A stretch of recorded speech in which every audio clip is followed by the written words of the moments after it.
So there's a lot of noise outside today. Our roofers have come and have started the process of replacing our roof. And at the same time, there's a pretty good-sized jackhammer working across the street. And so I'm down in our good old fellowship hall to share devotion with you today. And on a beautiful day like this, I've got to admit that I'm kind of distracted away from its beauty. You see, I've allowed the headlines to get my attention. You know what I mean. There's protests and political races, hurricanes on the Gulf Coast, and wildfires on the West Coast. These things can capture our attention. And in the midst of these things, you wonder, how are we to respond? How do God's people react to things like this? How do other people, all the others, feel about God in the midst of these real-life events? Well, Susan Gorin, who is a Sonoma County supervisor in Oakmont, California, after experiencing relentless wildfires this year, but also in years past, feels very defeated by it all. When asked about her thoughts on going through the same thing again that she and Oakmont residents experienced 3 years ago, she described her feelings as numb and surreal, and then she concluded, "It's like God has no sympathy, no empathy for Sonoma County."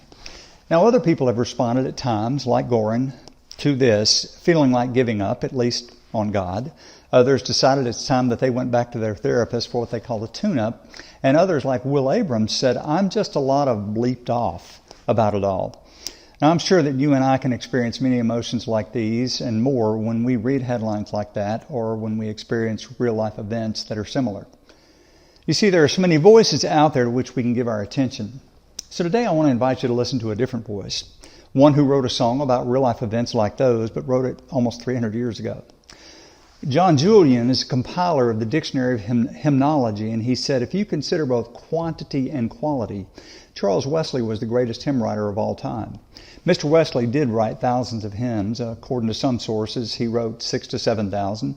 But Christianity Today, in their series on the greatest contributors to Christian history, their writers say Charles Wesley wrote 8,989 hymns. Well, regardless of whether it was 8,000 or almost 9,000, the point is Charles wrote a lot. And the real point is, Charles did write hymns that were closely connected to real-life experiences and to seasons of life and to the church. Hymns about the joys of marriage and the difficulty of losing someone to death, but he would always reframe both of those so that we see them as part of a faith-based life. Hymns like Advent and Christmas hymns, like the Hark the Herald Angels Sing, Come Thou Long Expected Jesus, or Easter hymns like Christ the Lord's Risen Today. Wesley also wrote many hymns that were different. Instead of taking you through a season like Christmas or through an event like a wedding or a funeral, these songs simply begged you to pause for a moment and think, contemplate, consider, maybe even believe. That's why Henry Beecher Ward said he would trade the fame of all the kings of the earth for just having been the one who wrote Charles Wesley's song, Jesus, Lover of My Soul. Our song today is one that begs us to sit down and ponder.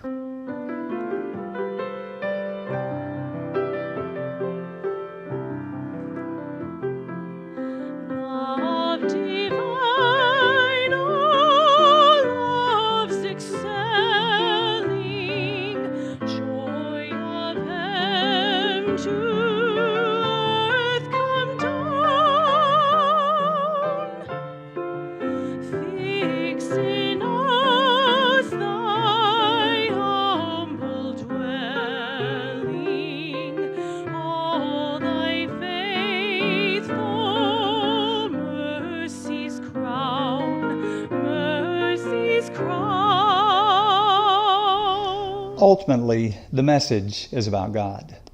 The message in song, lyric, and melody moves us way beyond our current circumstances, and especially beyond ourselves. Neither Charles nor John Wesley, neither Michelangelo nor Johann Sebastian Bach would ever say that their art or music is about themselves, or even about life in general. Closer to home with today's video, neither Whitney playing nor Angela singing, neither Chris directing nor anyone in the Dixon First Choir, none of them would ever say that when they sing or play or write or read, none would ever say your attention should rest on them. You see, at their very best, all their efforts and energy point towards something beyond, bigger than themselves. They're pointing to God. So when you listen to lyrics that point you to God's great love, or a voice that's able to reach notes that very few can reach, keep your focus on the message. It's about Christ. It is meant to help us end each day, similar to how Charles ends his last verse. till in heaven we take our place, till we cast our crowns before thee, lost in wonder, love, and praise.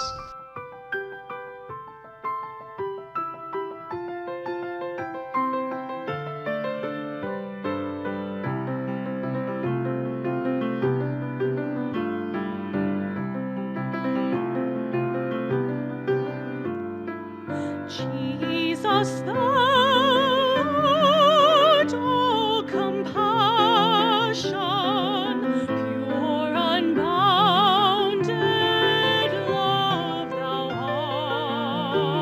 art. Visit us with thy salvation, enter every trembling heart, every heart. Finish then thy new creation, pure and spotless let us be. Let us see thy great salvation, perfectly restored in thee.